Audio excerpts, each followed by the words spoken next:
సత్యమూర్తి గారు, వాస్తవానికి skill development సంబంధించిన కేసు ఏదైతే ఉందో ఆ రోజు నంద్యాలలో అర్ధరాత్రి పూట అరెస్ట్ చేస్తున్నటువంటి సమయంలో కూడా అసలు ఏంటి కేసు అని చెప్పినా సరే ఇక్కడ కాదు కోర్టులో చూపిస్తాం అన్నట్టు వాళ్ళు తీసుకెళ్ళడం జరిగింది. వాస్తవానికి ఇప్పుడు పూర్తిగా కేసు కొట్టివేయడం కూడా జరుగుతుంది. సో ఈ కేసుని వాస్తవానికి పండగ పూట జగన్మోహన్ రెడ్డికి నిద్రలేని రాత్రులు అని చెప్పేసి అనుకోవచ్చు అంటారు దీన్ని. అంటే జగన్మోహన్ రెడ్డి అతన్ని అధికారంలో ఉన్నప్పుడు ఏం చేయాలో తెలియక తెలుగుదేశం పార్టీని మొత్తం అసలు భూస్థాపితం చేద్దాం, అస్సలు తెలుగుదేశం పార్టీ అనే పార్టీ లేకుండా చేద్దాం అని ఒక కోరికతోటి, ఒక వింత కోరిక, పిచ్చి కోరికతోటి కొన్ని ప్రయత్నాలు చేశాడు. ముందు తెలుగుదేశం పార్టీ నాయకులు ఒక్కొక్కరిని అరెస్ట్ చేశారు, ఒక్కొక్క కేసు పెట్టించడం, అరెస్ట్ చేయడం. కానీ ఎక్కడా తెలుగుదేశం పార్టీ నాయకులు తగ్గట్లేదు. దాంతో ఇంకా మళ్ళీ ఎలక్షన్లు వచ్చేస్తున్నాయి. అందుకని ఫైనల్గా చంద్రబాబు నాయుడిని అరెస్ట్ చేద్దాం. చంద్రబాబు నాయుడిని అరెస్ట్ చేస్తే అసలు ఇంకా తెలుగుదేశం పార్టీ ఇంకా ఫినిష్ అయిపోతుందని ఎక్స్పెక్ట్ చేశాడు. అప్పటికి నాకు తెలిసి అంటే ఈ స్కిల్ డెవలప్మెంట్ కేసు పెట్టాలి, అందులో చంద్రబాబు నాయుడిని ఇంక్లూడ్ చేయాలి, కేసు ఎప్పుడో ఉంది. అందులో చంద్రబాబు నాయుడిని తీసుకొచ్చి ఇరికించాలి అన్న ఆలోచన ఎప్పుడు చేశాడు ఈ జగన్మోహన్ రెడ్డి అంటే, నాకు గుర్తున్నంత వరకు అప్పట్లో ఒక సర్వే చేయించాడు. తెలుగుదేశం పార్టీ పని అయిపోయింది అని ఆయన సర్వేలో ఒక రిపోర్ట్ వచ్చింది. అంటే సర్వే రిపోర్టు ఎట్లా ఉంటే జగన్మోహన్ రెడ్డి మెచ్చి మనకు బహుమతి ఇస్తాడు అని ఆలోచించే వాళ్ళే ఉంటారు కదా జగన్మోహన్ రెడ్డి చుట్టూతా. అందుకని వాళ్ళు వాస్తవాన్ని దాచిపెట్టి ఒక సర్వే రిపోర్ట్ ఇచ్చారు. అయిపోయింది సార్, ఇంక తెలుగుదేశం పని అయిపోయింది, మొత్తం మనం ఇప్పుడు స్పీకరు అయ్యన్న పాత్రుడి దగ్గర నుంచి, ఇప్పుడు ఎక్సైజ్ మంత్రి కొల్లు రవీంద్ర దగ్గర నుంచి, వ్యవసాయ శాఖ మంత్రి అచ్చెన్నాయుడు దగ్గర అందరిని కొట్టేసాం సార్, అయిపోయింది, ఒక్క చంద్రబాబు నాయుడిని వేసేస్తే తెలుగుదేశం పార్టీ క్లోజ్ సార్ అని ఏదో సర్వే చేసుకొని ఆ సర్వే రిపోర్ట్ ఇచ్చారు. అది చదువుకున్నాడు. చంద్రబాబు నాయుడిని ఎత్తేస్తే మనం ఇంక శాశ్వతంగా 30 సంవత్సరాల పాటు మనం ముఖ్యమంత్రి పీఠం మీద ఎన్నికలు కూడా లేకుండా ఉండొచ్చు అని చెప్పి పెద్ద ప్లాన్ వేసుకున్నాడు. ప్లాన్ వేసుకొని జనరల్గా మీకు ఈ సందర్భంగా ఒక ఫ్రాక్షనిస్టులు ఏం చేస్తారో ఒక చిన్న ఇది చెప్తా. ఫ్రాక్షనిస్టులు ఏం చేస్తారంటే వాళ్ళ రాజకీయ ప్రత్యర్థిని వేసేయాలి అంటే మొత్తం ఒక ముఠాని మాట్లాడుకుంటారు, వాళ్ళకి సుపారీ మాట్లాడుకుంటారు, అందులో కొంత అడ్వాన్స్ ఇస్తారు. ఇచ్చేసి వీళ్ళు వెళ్ళిపోయి బెంగళూరులోనో చెన్నైలోనో ఒక హాస్పిటల్లో అడ్మిట్ అవుతారు. పెట్టుకొని ఇటు పడుకొని సెలైన్ పెట్టించుకుంటారు. సెలైన్ పెట్టించుకొని ఆ బిల్లులు గిల్లులు తీసేలో పెట్టుకుంటారు. ఆడాళ్ళు అక్కడ వేసేస్తారు, వేసి వాళ్ళు పారిపోతారు. మళ్ళీ బతికున్నాడో లేదో చూసి ముక్కు దగ్గర వేలు పెట్టి గాలాడుతుందో లేదో చూసి మళ్ళీ ఇంకో 2 వేట్లు వేసిపోతారు. ఆ తర్వాత కేసు ఎవరి మీద పెట్టాలి? వీడి మీద పెడితేనేమో సార్ నేను సెలైన్ ఎక్కించుకుంటున్నా సార్, ఇదిగో సార్ బిల్లు సార్ అంటాడు. ఇది ఫ్రాక్షనిస్ట్ మెంటాలిటీ. ఫ్రాక్షన్ రాజకీయాల్లో మర్డర్లు చేయించే వాళ్ళందరూ ఇట్టగే చేస్తారు. సేమ్ యాజ్ ఇట్ ఈజ్గా నేను లండన్ వెళ్ళిపోతా, మీరు ఇక్కడ ఎత్తండి అని చెప్పి వెళ్ళిపోయాడు. ఆయన లండన్ వెళ్ళిపోయాడు, ఇక్కడ చంద్రబాబు నాయుడిని ఎత్తారు. ఏంటి కేసు ఏంటి? కేసే 3700 కోట్ల రూపాయలు మేం పెట్టుకుంటామని చెప్పి సిమెన్స్ అనే కంపెనీ వచ్చింది. వాళ్ళు పెట్టుకున్నారు, వాళ్ళు స్కిల్ డెవలప్మెంట్ సెంటర్లు పెట్టారు. అందులో గవర్నమెంట్ 10% పెడుతుంది, 90% వాళ్ళే పెడతారు. ఆ సిమెన్స్ కంపెనీ ఒక్క ఆంధ్రప్రదేశ్లోనే కాదు, మొత్తం దేశంలో దాదాపుగా 8 రాష్ట్రాల్లో వాళ్ళు స్కిల్ డెవలప్మెంట్ సెంటర్లు పెట్టారు. వాళ్ళు 70% పెట్టుకుంటే స్టేట్ గవర్నమెంట్ 30% పెట్టుకుంది మిగిలిన 7 రాష్ట్రాల్లో.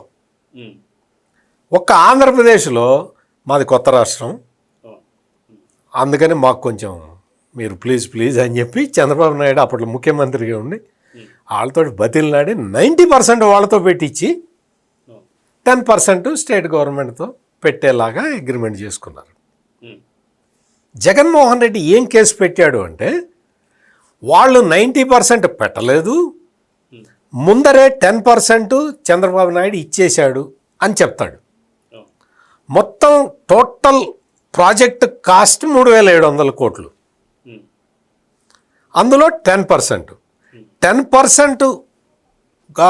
వాళ్ళకి సిమెన్స్ కంపెనీకి ఇస్తే రాష్ట్ర ప్రభుత్వం 3,700 కోట్ల కుంభకోణం ఎట్లా అవుతుంది అంటే ఎవరిని అడిగినా చెప్తారు కదా, గవర్నమెంట్ ఇచ్చిందే 370 కోట్లు అయితే 3,700 కోట్లు నీకు కుంభకోణం ఎట్లా జరుగుతుంది అని ఎవరైనా అడుగుతారు కదా. అది ఈ కేసు. ఇప్పుడు అది తీసుకొచ్చి పోనీ 370 కోట్లు, ఆ 370 కోట్లు చంద్రబాబు నాయుడు అకౌంట్లోకి వచ్చినాయి అని చెప్పాడు. ఎవరు? అప్పట్లో చాలా గ్రేట్ పోలీస్ ఆఫీసర్ ఒక ఆయన ఉన్నాడు, ఐపీఎస్ ఆఫీసర్ సంజయ్ అని. ఆయన సిఐడి ఇన్ఛార్జిగా ఉండి మొత్తం 370 కోట్లు చంద్రబాబు కొట్టేశాడు, బినామీ కంపెనీలకు వెళ్ళిపోయినాయి అని చెప్పేశాడు. పోలీస్ ఆఫీసర్ అయ్యుండి నువ్వు ఎట్ట చెబుతావు? నువ్వు రాజకీయ నాయకుడా? నువ్వేమన్నా జగన్మోహన్ రెడ్డి నిన్ను ఆదేశిస్తే నువ్వు చెప్పాలి. నువ్వు చెప్పావు. నువ్వేం చెప్పాలి? సార్ నేను పోలీస్ ఆఫీసర్నా సార్, నేను అట్టా చెప్పకూడదు, నేను ఛార్జ్ షీట్ ఫైల్ చేసి దాన్ని కోర్టులో సబ్మిట్ చేయాలి, న్యాయస్థానం డెసిషన్ తీసుకోవాలి సార్ అని చెప్పాలి. నువ్వేం చెప్పావు? జగన్ ఆదేశాలు ఇవ్వంగానే నేను చెప్తా, నీకెందుకు, నువ్వు నీ కళ్ళల్లో ఆనందం చూడటమే నాకు ఆనందం అని చెప్పి ఊరూరా తిరిగి ఈయనతో పాటు అడిషనల్ అడ్వకేట్ జనరల్ ఒక ఆయన ఉన్నాడు. ఆయన పేరేంటి? Ponnavolu Sudhakar Reddy.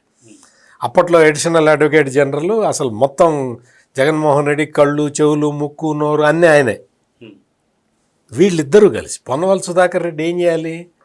Additional advocate general అంటే కోర్టులో కేసు వాదించాలి ప్రభుత్వం తరఫున. ఈ సంజయ్, ఈ పొన్నవోలు సుధాకర్ రెడ్డి కలిసి ఒకసారి విజయవాడలో ప్రెస్ కాన్ఫరెన్స్ పెట్టారు. మొత్తం ఇట్లా power point presentation, Chandrababu Naidu అవినీతి పరుడు అని. ఆ తర్వాత హైదరాబాదులో ప్రెస్ కాన్ఫరెన్స్, మళ్ళీ సేమ్ పవర్ పాయింట్ ప్రజెంటేషన్. ఇది సరిపోదు, ఈ రెండు సరిపోదని ఢిల్లీ పోయారు ఇద్దరు, ఈ పనోళ్ళు ఇద్దరు. అక్కడ power point presentation, Chandrababu Naidu అవినీతి మొత్తం ఇదంతా చేసిన తర్వాత మళ్ళీ అందరూ తాడేపల్లి ప్యాలెస్కి రాగానే సజ్జల రామకృష్ణారెడ్డి ప్రెస్ కాన్ఫరెన్స్ పెట్టాడు. ఈ చంద్రబాబు నాయుడు అవినీతి పరుడని నిరూపించడానికి మేము నానా గడ్డి తింటున్నాం, అయినా ప్రజలు ఎవ్వడం నమ్మట్లేదయ్యా, మా బాధ ఎవరితో చెప్పుకోవాలి, చంద్రబాబు నాయుడిని అవినీతి పరుడని ముద్ర వేద్దాము అంటే కుదరటం లేదని చెప్పి అప్పట్లో సకల శాఖ మంత్రి అనేవాళ్ళు సజ్జల రామకృష్ణారెడ్డి వచ్చి పాపం ప్రెస్ ముందరే ఆవేదన వ్యక్తం చేశాడు. అది కేసు.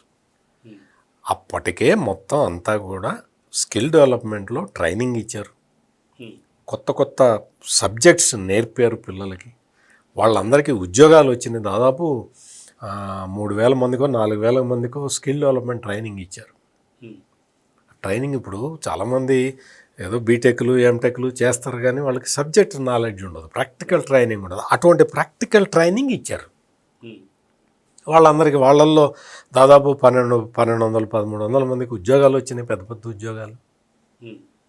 అటువంటి అతి మంచి స్కీమ్ని మొత్తం దేశం మొత్తం ఇంప్లిమెంట్ చేసిన స్కీమ్లో చంద్రబాబు నాయుడిని అవినీతి పరుడు అనే ముద్ర వేయటానికి ఇంత కక్ష కట్టి ఆ పోలీస్ ఆఫీసర్లు, ఐపీఎస్ ఆఫీసర్లు, ఈ అడ్వకేట్ జనరల్ వీళ్ళందరూ కలిసి తీసుకొచ్చి ఒక అక్రమ కేసు పెట్టారు. 370 కోట్లు కొట్టేశారు అని చెప్పారు కదా. కనీసం 37 లక్షలైనా రికవరీ చేశారా? ఎక్కడ అసలు ఎక్కడ అటువంటి మనీ ట్రయల్ అనేది జరగలేదు, చెయ్యలేదు, వాళ్ళ వల్ల కాలేదు, ఎక్కడా తగిన ఆధారాలు లేవు. దాంతో ఏమైంది అంటే, అయ్యా మేము తప్పుగా కేసు పెట్టాము మేము అని చెప్పి వాళ్ళు ఏసీబీ కోర్టులో వాళ్ళు కేసు ఛార్జ్షీట్ ఫైల్ చేశారు. చేస్తే మరి ఆధారాలు లేవు. ఆధారాలు లేకుండా ఏం చేస్తావు, ఎట్లా చేస్తావు, కేసును ముందరగట్ట తీసుకుపోతావు. అందుకని చెప్పి కోర్టు కేసుని క్లోజ్ చేసింది. నువ్వు అక్రమంగా పెట్టిన కేసుని సక్రమ పద్ధతిలో కేసు క్లోజ్ చేశారు. నువ్వు అనుకున్నావు తెలుగుదేశం పార్టీని భూస్థాపితం చేద్దాం అనుకున్నావు. ఏమైంది? నీకు 11 వచ్చినాయి, వాళ్ళకి 164 వచ్చినాయి. అందుకని దీని నుంచి మొత్తం జగన్మోహన్ రెడ్డి నేర్చుకోవాల్సిన గుణపాఠం ఏంటి అంటే, నేల విడిచి సాము చేయడం, అటువంటి కార్యక్రమాలు చేశాడు. ఇప్పుడు ఈ రోజున న్యాయం జరిగింది, justice prevailed. Please subscribe to Leo news for more videos.